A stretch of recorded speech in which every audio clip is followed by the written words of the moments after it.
বুঝতেছি না তো ওজন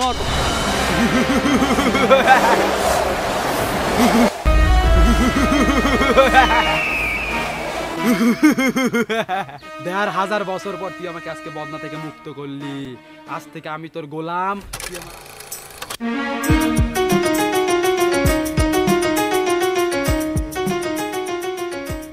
না এই ব্যাপারটা কি ভালো লাগে?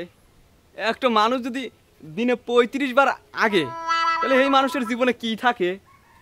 যাই হোক, পানি পাশে আগে হুইসিয়ে লই, নাহলে নিজের গাওতে নিজের গন্ধ করতেছে। What?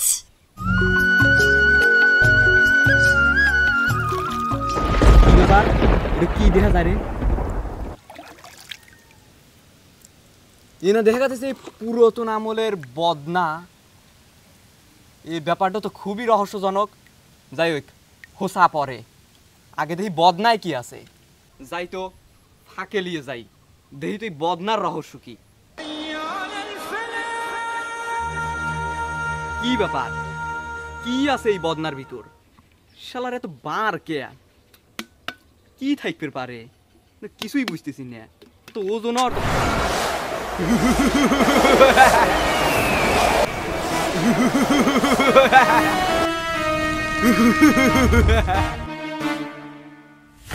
দেড় হাজার বছর পর তুই আমাকে আজকে বদনা থেকে মুক্ত করলি।